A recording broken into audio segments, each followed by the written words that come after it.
The question is, you must have is, who is this guy? Who's our speaker today? Well, it's me. Who am I?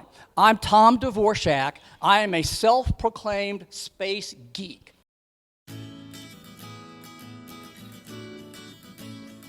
As a solar system ambassador, we're volunteers with NASA, and the program is fantastic. NASA gives us some fantastic training, and then they cut us loose. They don't tell us what to say. They don't give us programs to read. There's no company speech, and they don't check out our comments after the fact. So we're allowed to talk about whatever we want, say whatever we want, to whoever we want. It's a fantastic program.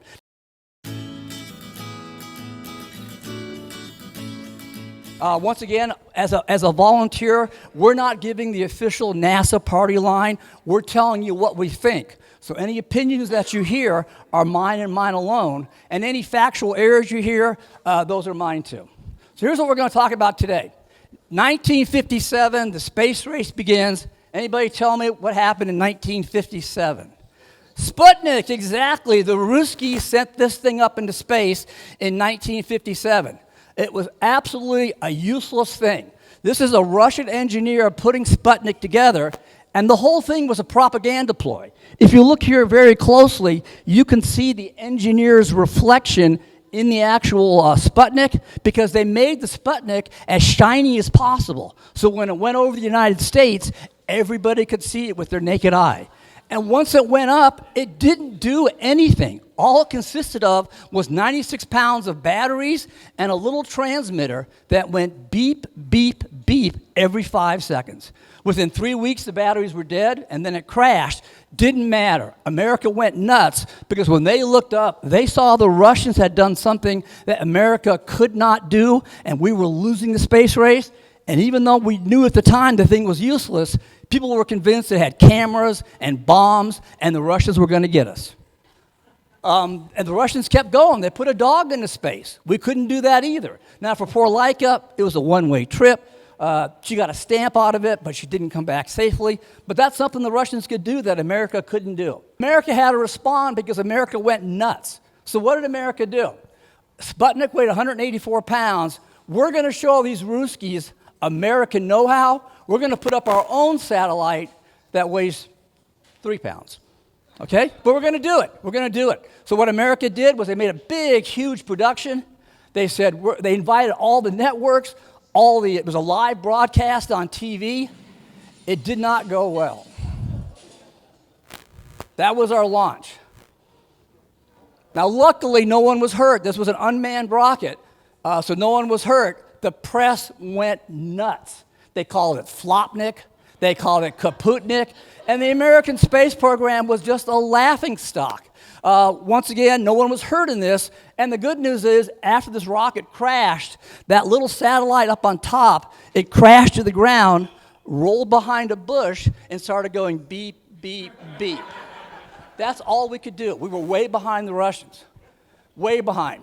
Eisenhower, the president at the time, would not stand for this. And he did something at the time that really wasn't appreciated, but really made all the difference. He created NASA. Because at the time, in 1957, 1958, America did not have a civilian space program. We had various branches of the military that were making rockets, but they were all working at cross purposes. Eisenhower had the foresight to create NASA, a civilian organization dedicated to manned spaceflight. And he even created these two great logos, the meatball and the worm. And that's NASA. So what happens next? Eisenhower leaves. John F. Kennedy becomes president. What does he do? I believe that this nation should commit itself to achieving the goal before this decade is out of landing a man on the moon and returning him safely to the earth.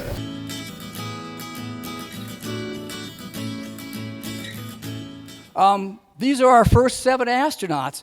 People are saying, we're going to go to the moon in 8 years. This is our entire astronaut corps, 7 astronauts. We were so bad, we didn't even have enough boots. They only had 5 pairs of boots, and they had to get 2 pairs of Army boots and spray paint them silver for the official photograph. And you're telling us we're going to the moon in 8 years? You must be out of your mind. The American rocket program wasn't much better. They still had a failure rate of almost 50%. So the rockets that these guys were going to fly on, you had a coin flip of surviving or dying. And that's the situation when Kennedy said, we're going to the moon. And people said, you are out of your mind. So what are you talking about? This is the Mercury capsule. That's all we had. All it does is go up in space, go around, and fall back to Earth. Can't maneuver, can't rendezvous, can't do anything. And that was the program as it existed when Kennedy said, we're going to the moon in 8 years. The good news is NASA had lots of computers, The bad news is in 1961, a computer was a human being. It was a person who did calculations by hand. And if you were a female, they called you a computress, and that was your job. And those are the computers that we had to figure out how to go in space. Almost all women, and they were all called computresses. And they'd take their numbers and give them to the male engineers who would then put them on a chalkboard and figure out with chalk how to get to the moon safely. That was the state of the technology. On top of that, nobody knew about space travel. People said, if you go into space, will your eyeballs still work? Can you focus? Can you swallow? Can you stand up when there's no gravity? When you get to the moon, is it going to be covered by 20 feet of dust? And it's just going to eat up the entire ship? Nobody knew. But it didn't matter. Kennedy said, we're going to go in 8 years, and off we went. We had a secret weapon. America's secret weapon was a German, Werner von Braun.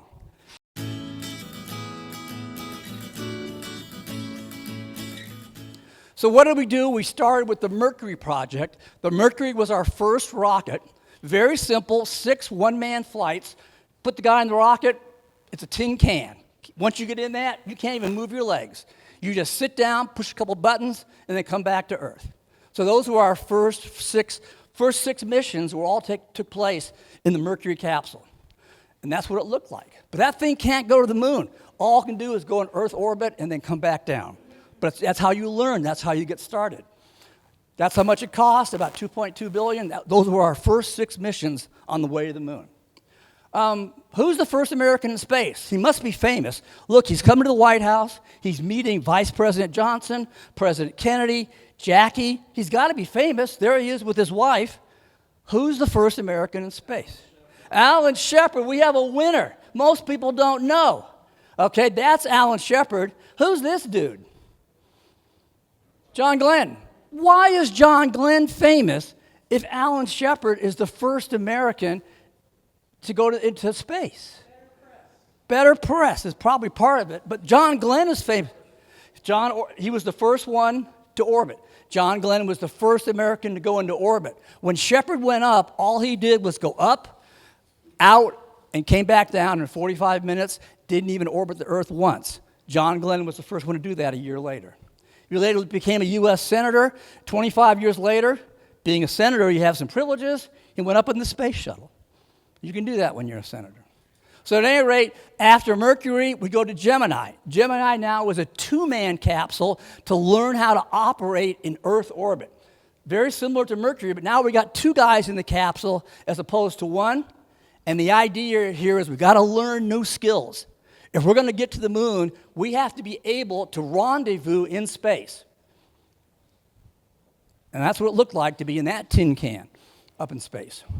And when you look at the pictures, it looks simple, but you have to remember that a capsule in space is moving 5 miles a second. It doesn't look like it, but these guys are all test pilots, and they know how to get within 30 inches of each other, even though both capsules are moving 5 miles a second, which just tells you what good pilots they are and how difficult it is to move in space. When you watch it on TV, it looks like nothing, like a dance. It's incredibly difficult, incredibly difficult. That thing's coming at you at 5 miles per second. And they also know how to spacewalk. Ed White went out and learned how to spacewalk, get out of the capsule, use a little blowgun, push himself around, see if it's possible to operate in space like that. Gemini is a little bit more expensive. We got 10 flights out of that. But you have to remember, this was all just a precursor. This was a warm-up to Apollo. The whole purpose of Mercury and Gemini was to find out if we could go ahead and do the objective from Kennedy to land a man on the moon and bring him back to Earth safely. So what did Apollo look like? Super expensive, crazy expensive. Look at these numbers. So that's the equivalent of $250 billion in today's money to put Apollo into space. NASA, doesn't build anything. NASA just contracts out. So NASA's got 36,000 employees, and they go ahead and they supervise 20,000 companies across the United States who had 400,000 contractors. And this is my favorite stat. This shows you how expensive space is. It took 1 million man-hours of work on the Earth's surface to support an astronaut for 1 hour in space. That's how complex it is to design these spacecraft and to operate them.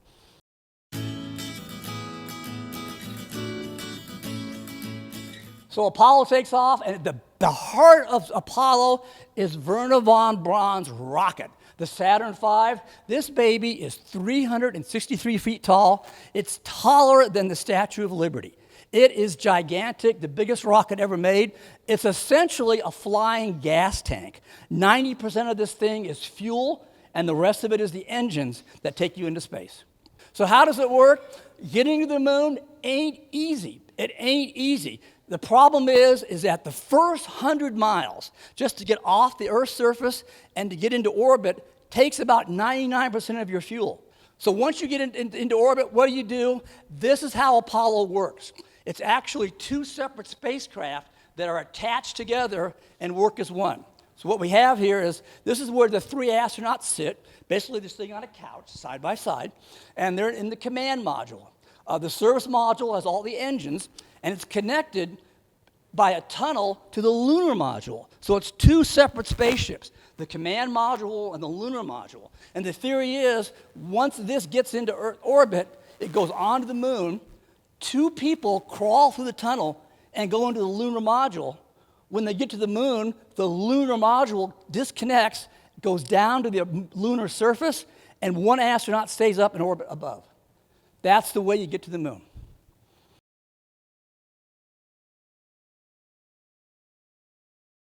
So that was the plan.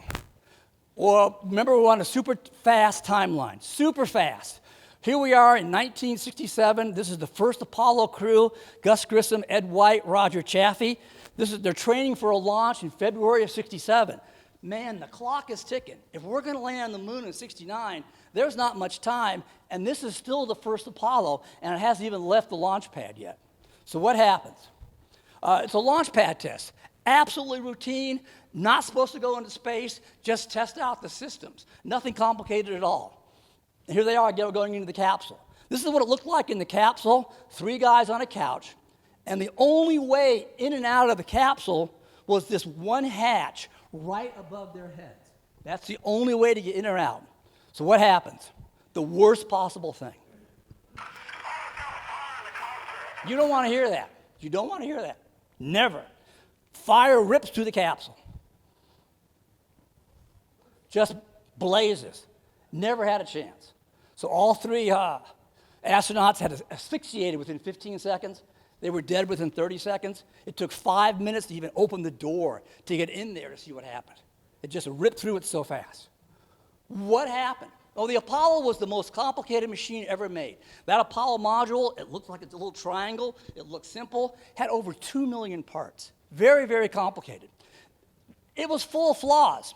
These are the 3 astronauts of Apollo 1, Ed White, Gus Grissom, Roger Chaffee. This is their official photograph.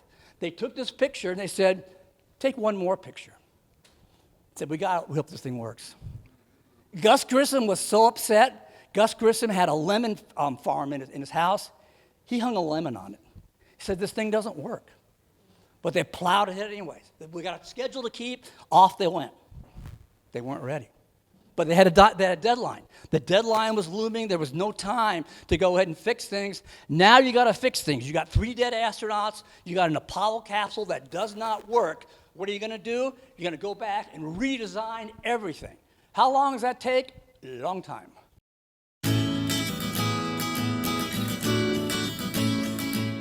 Apollo 7 is finally back on track.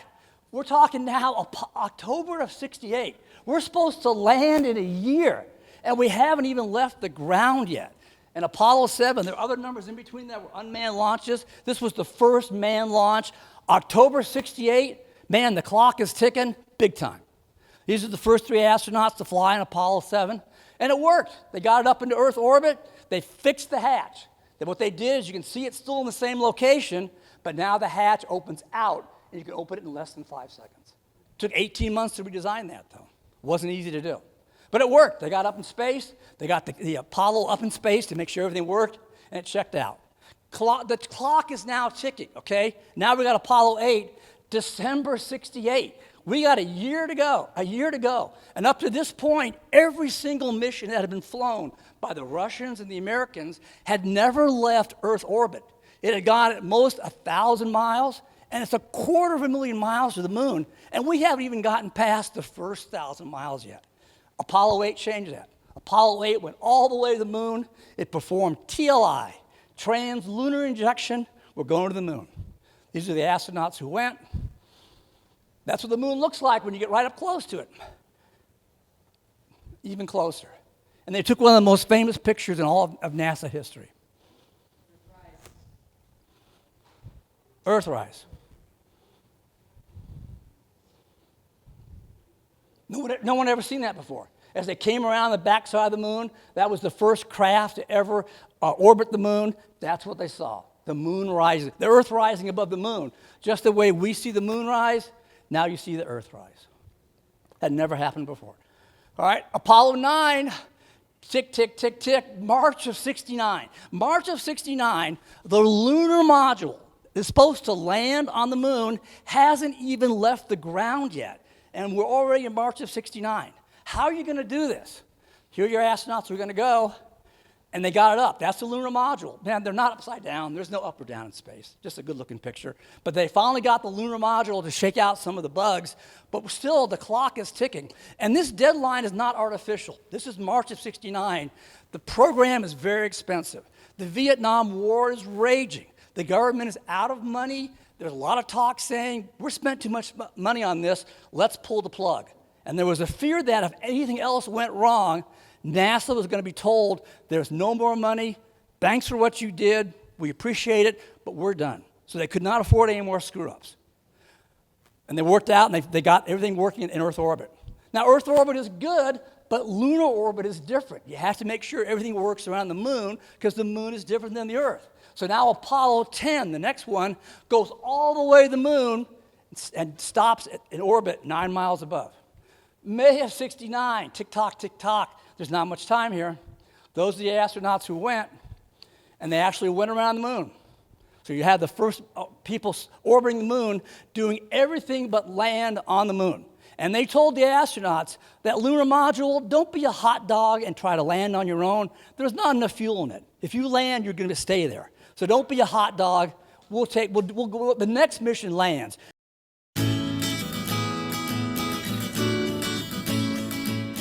All right, now Destination Moon. Finally, Apollo 11 today, 55 years ago today is when they landed.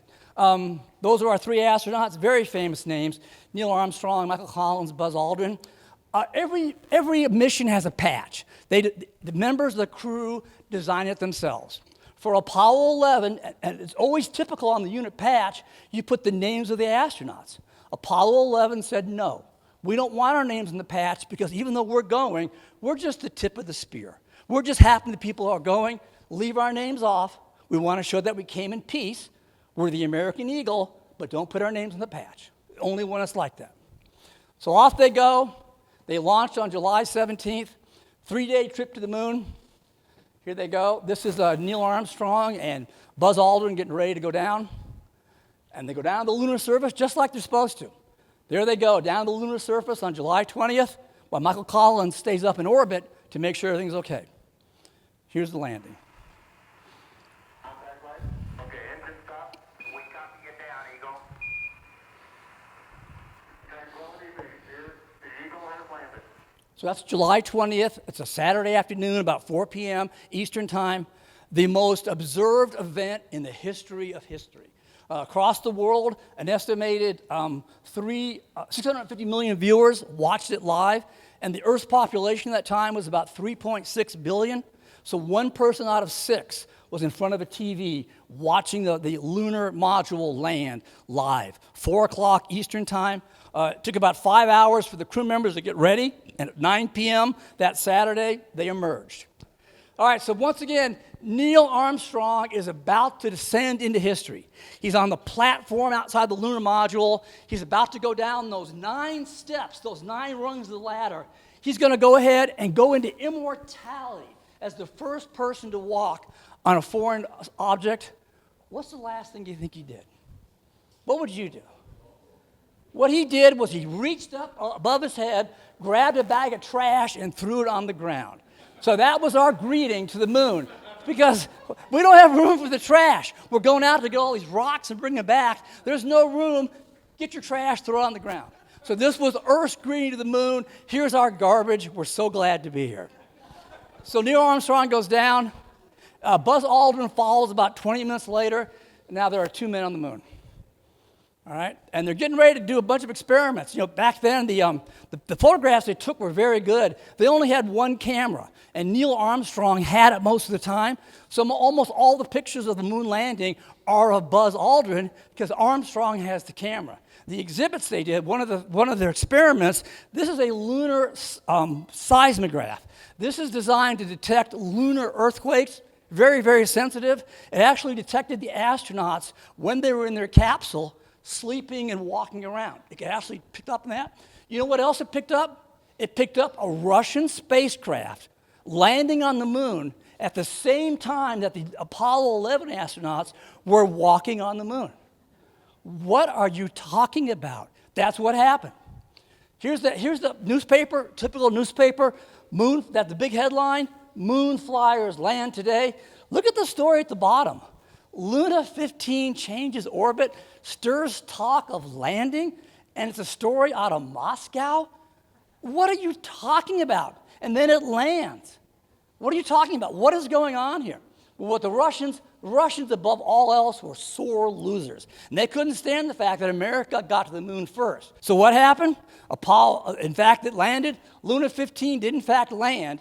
And when I say land, it crashed into a mountain at 500 miles an hour and blew itself to bits because the Russians didn't know where it was. So it landed on the moon, but it didn't do anything else. So that was Luna 15. The American astronauts go ahead and leave. That's them heading back. There's the newspaper. Moon men headed for home. Look at this story. Yeah, Luna 15 crashes. So sorry. So America won. America won. But the astronauts, Aldrin and Armstrong, almost didn't come back. They almost died on the surface of the moon. Because when they got in there, this little black button, that little thing is the button you push to make the engines turn on to make you leave the moon. And as they were coming into after their moonwalk, they busted it off. And now they don't have the on switch for the rocket. So they called NASA, and they said, what do we do? NASA can't say we don't know because that's bad news. They said, no problem, just take your pen and stick the pen in there. That should work fine. Nobody knew, but it did. They put it in there, it worked fine. And Buzz Aldrin kept these 2 items, put them on auction last year. Highest bid was $600,000. He said, no, I'm just going to keep it. Just going to keep it. So they got back safely. You can see that everybody's wearing these crazy gray outfits. They're biochem outfits to make sure that no moon bugs get out. So the astronauts here are all decked out along with the rescue frogmen in these biochem outfits. And there they are to make sure they don't spread moon bugs because people thought maybe we'd all get the moon diseases. Who knows? And after they got off the ship, they were put into quarantine for 21 days. And there the astronauts being greeted by President Nixon on board the Hornet.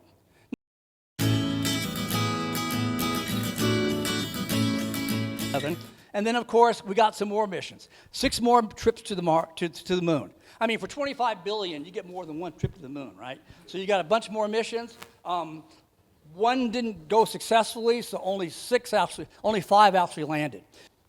Who's Gene Cernan? Anybody know that name? Gene Cernan? Think he's the anti-Neil Armstrong? Last one to walk on the moon. That's him. He's the last guy to walk on the moon, 1972. So what is that, 60 years ago, 50 years ago? He was the last one, 52 years ago?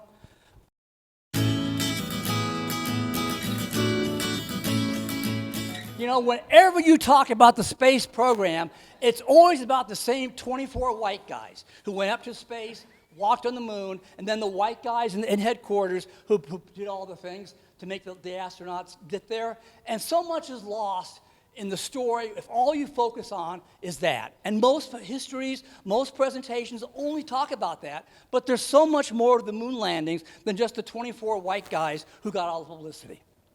The first 30 astronauts, they're almost all test pilots, and NASA rigged the system. NASA said if you want to be an astronaut, you have to have experience as a military test pilot. Women were not eligible to become military test pilots. So the game was already rigged ahead of time that the first 30 astronauts were all white men, and they were almost all test pilots. The women were mostly military spouses. They had no training in public affairs. They had no training in how to deal with the media. They're thrust into the national spotlight. Their husbands, the astronauts, they're the rock stars of the day. They are absolute superstars. The wives who up to now were very, very busy taking care of children, all of a sudden they're on the cover of Life magazine. Out of nowhere, they're thrust into this. No one's there to help. No one. All this glamorous stuff. There's a Kennedy, Jackie Onassis, Jackie Kennedy, and all the wives and astronauts meeting. It all looks so glamorous. There they are. There's the astronaut's family. Every time a capsule went up, the press just descended on the house and camped out for days looking for any bit of information. And they'd be out there for days with cameras trying to talk to the kids, the neighbors, anybody, because the moon program was so popular. That's what they wanted to talk about. Once again, you always saw the glamorous side. There's Armstrong, Collins, and Aldrin with their spouses meeting Nixon and Agnew at the White House. There's Mrs. Shepard having a tea with Jackie Kennedy in the green room. His wife having a nice, quiet breakfast. Here's Neil and his wife having dinner. Here's Buzz and his wife out on the town. Being an astronaut and being an astronaut's wife was anything but normal.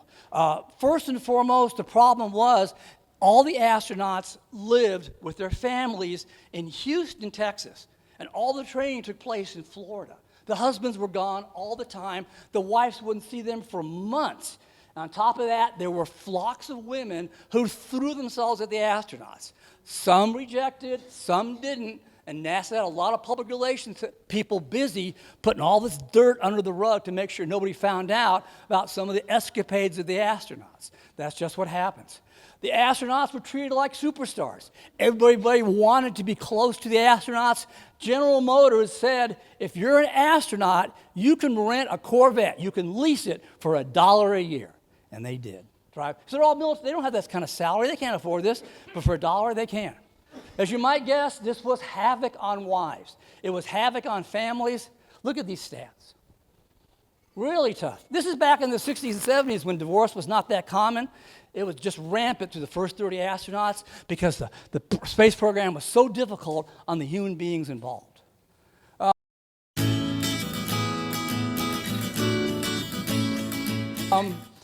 A lot of the women who contributed to the space program also got lost in the shuffle. Margaret Hamilton, she put together this computer program which allowed the Apollo to not use this kind of computer. You can't take that into space, but you've got to have a computer on board your ship to know where you are. And what Apollo did, they had an 85-pound computer, which to us was clunky, but that program that Margaret wrote was allowed them to do that. If she hadn't done that, Apollo never would have flown. This is Margaret Hamilton getting the Medal of Freedom from President Obama many years after she left NASA. Hidden Figures. If you only have time to see a second movie about space, make it Hidden Figures. Tremendous, very authentic recounting of the difficulties that African American women faced doing their job for NASA back in the 50s and 60s. This is Dorothy Vaughan. She was the first NASA supervisor who was a black African American. This is Mary Jackson. She was the first African American female engineer, also important to NASA's success.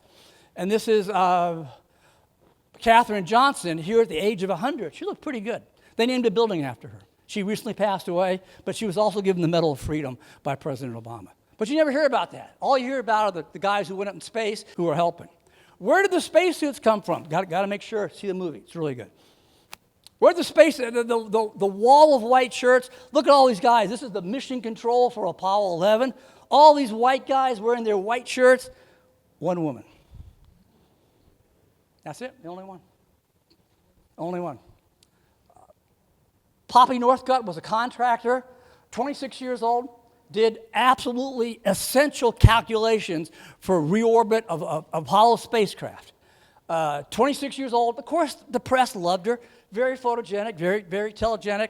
I cannot, look at this slide. I cannot believe this happened in our country in my lifetime.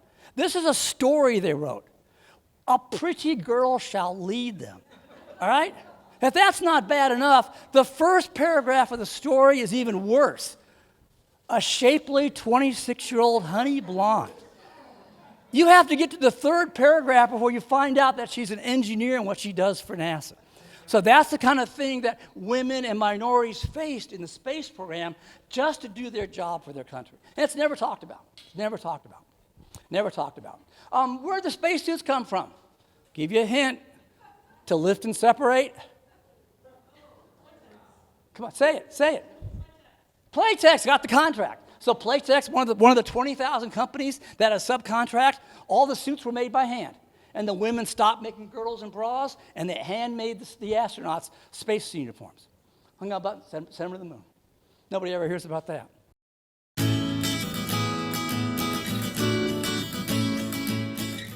So how did Apollo do? How did it do overall? Pretty good. 11 flights, 6 lunar landings, 12 astronauts made it to the moon. They brought home about a half ton of rocks. I guess that's important. They absolutely created scientific accomplishments. The most important is the computer industry. Back when Apollo was launched, all computers, as you'll see in this fantastic museum, filled entire rooms. NASA said we need them smaller. So that began the entire miniaturization of the computer systems, which led to our PC revolution that we all enjoy today. And what's probably the most important thing to come out of the entire space program? Come on, you know it. Tang. Tang came out. You can still buy Tang. You can't buy it in liquid form. You can buy the powder, and it tastes just as bad as you remember. Hadn't changed at all. But you can get it. You can get it.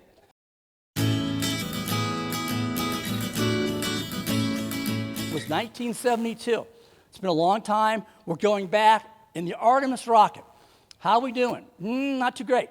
All right. They've already launched Artemis 1. That was about 2 years ago. And it was uncrewed. There's nobody on board. But it flew for 25 days just to check out the rocket and the new systems.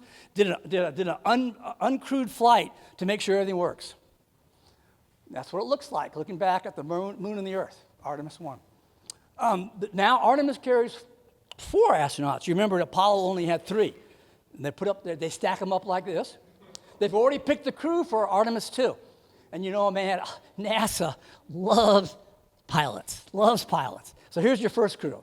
Pilot Glover, Pilot Hansen of the Canadian Air Force, Commander Reese Weissman, Navy pilot, and then Christina Koch is the mission specialist. Because they just like people who know how to fly. They're supposed to go, September 25, probably going to slip a little bit. Cost overruns, problems with the hardware, and even Artemis 2 is not designed to land on the moon.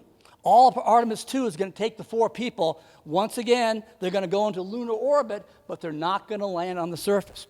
Now, NASA has promised that the next people to walk on the lunar surface will include a person of color and a woman. They've not been named yet. That's going to be Artemis 3, 28 maybe, 29. Nobody's quite sure. So once again, this is how NASA's changed. Here's our 24 white guys from the original Apollo program. Here's what the astronaut corps looks like today. There are 42 active astronauts in NASA. Looks a lot different than what it looked like back then. A lot different. So those are them, 42 people. And somebody in there is probably going to be the first person to walk on Mars. Probably. So what's going on? NASA says we are going. We're going to the moon, and after the moon, we're going to build a base on the moon, and we're going to go to Mars. That's the next objective. Now, the thing is, we're already on Mars. We are already there, not with people, but with a lot of stuff. Let's see what we got going on Mars. Back in 76, almost 50 years ago, they dropped the first 2 landers. They were like tanks. You just dropped them on the ground, and plop they went, and they looked around, and then they ran out of battery juice, and they died. But that was back in 76. They're still there. They're just not working. So what they do now is they went ahead and said, well, we need to have a way to have the actual lander move around and explore. So in 96, they had Pathfinder and Sojourner. That's Pathfinder. That's the big guy. And Sojourner is this little guy who drove off the edge and crashed into a rock. You know, you got to learn these things somehow. And you got to remember, all these things, they're not being controlled by humans. The thing is, you cannot have a person with a joystick back on Earth moving these around. It's a 13-minute time delay each way, so these have to be smart enough to operate on their own. So this is the first one. That was a little Sojourner. Did the best he could, but that rock was just too big. So here's how they're doing. Now they've gotten bigger. Sojourner was about the size of a microwave oven. After that was the Spirit and Opportunity. They were a little bit larger, about the size of, I'd say a go-kart Spirit, a golf cart. It's good. And the biggest ones now, Perseverance, is like an SUV. This guy's the Cadillac, and they're all out there not. And they can drive around. See, they got wheels and stuff, but they're autonomous. You can't tell them what to do. They have to do it on their own, otherwise they can't function. And we've got satellites going around Mars to make their job easier. They go up there, they map, they create maps of Mars, they tell us what's out there, and they identify the best places to land to explore Mars. So those are all going strong. Those are all in orbit around Mars right now. Lots of satellites. Look what they discovered. They discovered the largest mountain in all of the solar system. This baby's the size of Arizona. That's what they found on Mars. And it's got 3 little friends that are also pretty big. And that's what it looks like. And that is a mountain. If you like to ski, that's the place to go. So Spirit and Opportunity, that was the next wave of going to Mars, looking for things on Mars. That's what they found. Mars is it's a desert. It's a dry desert. It's not like the Sahara Desert, sand. It's more like Antarctica, cold, barren desert. That's what it's like. So why are we going there? Perseverance is there now, looking around on Mars. It got landed on Mars with the help of this assistant rocket, and it took a selfie of itself. Hi, this is Perseverance from the surface of Mars. So why go there? Why do we care? They brought a little helicopter. The purpose of the helicopter is to scout ahead, because the rovers can only see so far ahead. So if you can have a little helicopter up ahead, it's a huge advantage. It worked out great. Jezero Crater is what we're exploring right now. If you're in orbit around Mars and look down, this is what you see. And if you look kind of closely, doesn't that look like at one time there was water flowing through there on the left and emptying into a lake on the right? That's what it looks like. There's no water there now, but that's highly significant because on Earth, life began in water. So we think maybe we can find places where Mars at one time had water. Maybe we can find evidence of fossils, of things that existed at one time but are now long gone. And they think Jezero Crater, this was their landing spot, this is what they were aiming for. Bang, they nailed it. So that's what Perseverance is right now, driving around. They think at one time, this is what Jezero Crater looks like right now. Boring, dirt, rock, nothing's there. They think a long time ago, now if you want to go there, you can visit. You might want to bring a sweater. That's the current temperature on Mars. And one of the joys of my life is calling my wife's relatives in Canada in December and January and telling them it's warmer on Mars than it is right now where you are in Canada. So if you want to warm up, go to Mars. You laugh. They don't laugh, just so you know. They don't laugh. All right? This is what we think Jezero Crater looked like 3 billion years ago. We think it had a lake 600 feet deep, the size of Lake Tahoe. And if that was the case, if that in fact is correct, maybe at one time life on Mars evolved to a certain level before something happened and the water all evaporated. So that's what they're looking for right now. What are we going to do? We want to look at these samples to find out what we can find. Is in fact, was there evidence? Is there evidence of life on Mars from a long time ago? So what the rovers do is they create these little capsules and they seal pieces of Mars in it for return to the Earth to be analyzed in more detail. That's the theory. All right, so, and that's important that we have robots do this. Man, getting to Mars is so freaking hard. We thought the moon was hard. Mars is so much harder. And look at these numbers. It's just terrifying. You have to go 35 million miles. And remember, the problem is that the moon's only 250,000 miles away, so we're 140 times further in just the distance. So how are you going to get there? You know, the moon is, by comparison, simple. You go ahead, it's 250,000 miles, as opposed to 35, and that's a problem. But the moon, man, takes 2 to 3 days. You know, you pack up your lunch bag, a couple bottles of water, boom, you're there, plant the flag, grab some rocks, turn around and come home. Mars ain't like that. Mars is at least 7 to 9 months each way. How many supplies do you have to bring with you just to live for that long? And then once you get there, on the moon, you can just turn around and come back. You can't. The way the planets line up, you've got to stay on Mars for at least 6 months, probably a year, probably longer. Where's all that food going to come from? How are you going to be safe from radiation?